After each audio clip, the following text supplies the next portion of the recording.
तालाब की जलमग्न भूमि को पाट कर अवैध तरीके से कब्जा कर लेने और उससे गांव के कई ग्रामीणों के घर के जल निकासी की समस्या उत्पन्न होने के बाद लगातार पीड़ित परिवार न्याय की गुहार को लेकर प्रशासनिक अधिकारियों के चक्कर काट रहा है।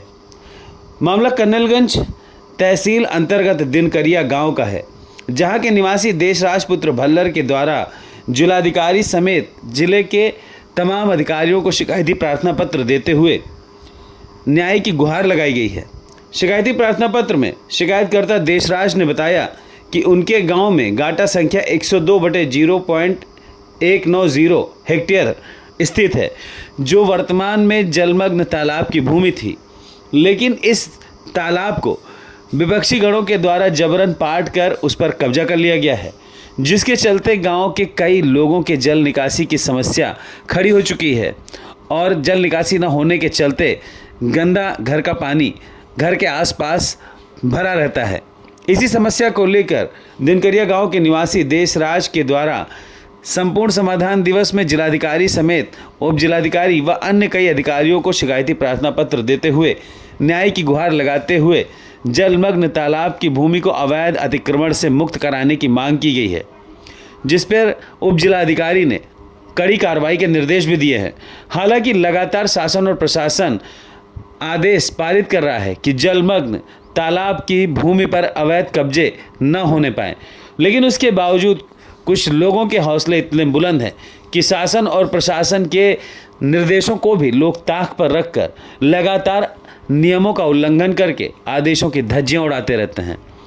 फिलहाल इस मामले को लेकर उप जिलाधिकारी नेहा मिश्रा ने कड़ा रुख अपनाते हुए कार्रवाई के निर्देश दिए हैं। अब देखना यह होगा कि तालाब की भूमि पर हुए अवैध अतिक्रमण पर प्रशासन क्या कार्रवाई करता है और कैसे तालाब की भूमि को मुक्त कराकर तालाब को पुनर्जीवित करने का कार्य करता है।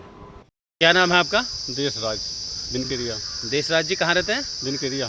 अच्छा, आज आपने उप जिलाधिकारी को कोई शिकायती प्रार्थना पत्र दिया है, हाँ, जिसमें आपने तालाब जो जलमग्न भूमि है, तालाब की भूमि पर अवैध कब्जे की बात कही है, तो क्या मामला है, पूरी बात बताइए। मामला सर जी ये है कि तालाब उन्होंने कब्जा कर लिया है, जानवर पानी मिला तरसते हैं।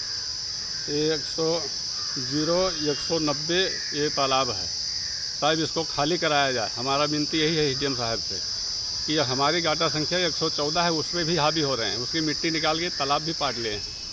कौन लोग हैं जो कब्जा कर रहे हैं? ये ठाकुर हैं, अपनी दबदबा दिखा रहे हैं, माफिया बन रहे हैं। हाँ, ये बात है साहब। तो आप ही के गांव के लोग हैं? हाँ, हमारे गांव का ये घर बनाया है 2 जगह। ये गांव का नाम है झलियनपुरवा, वहाँ रहते हैं, यहाँ भी रहते हैं। अच्छा, तो ये तालाब पर जो कब्जा कर रहे हैं जी, तो ये सरकारी तालाब है या निजी तालाब है? ये सरकारी तालाब है साहब। आप ही के गाँव में? हाँ, हमारे गाँव में। तो अभी तालाब में पानी है या फिर? पानी नहीं, सूखा हुआ थोड़ा सा पानी है, थोड़ा एकदम पानी है। जानवर गंदा पानी हो, जानवर पीते भी नहीं। तो क्या इस पर जो तालाब कब्जा हो रहा था उस पर आप लोगों ने कोई विरोध नहीं किया? विरोध सब कमज़ोर पार्टी है साहब, विरोध कौन करेगा? सबको बोलते हैं कि ये करेंगे, वो करेंगे, मारेंगे, सब धमकी देते हैं। तो अब आप चाहते क्या हैं? हम चाहते हैं तालाब खाली होना चाहिए, हमारी जो ज़मीन है हमको मिलना चाहिए, उस पर हमारे ज़मीन पर कब्जा मत करें, जो गाटा संख्या 114 है। जो आज आपने एप्लीकेशन दिया है उस पर कोई आश्वासन मिला है आपको? नहीं मिला है। नहीं, अभी आपने किसको दिया है एप्लीकेशन? हमने दिया है, आज बैठक में दिया है, क्या नाम इसका, तहसील दिवस में। तहसील दिवस में? हाँ। तो उस पर कोई कार्रवाई का आश्वासन दिए हैं? नहीं दिए।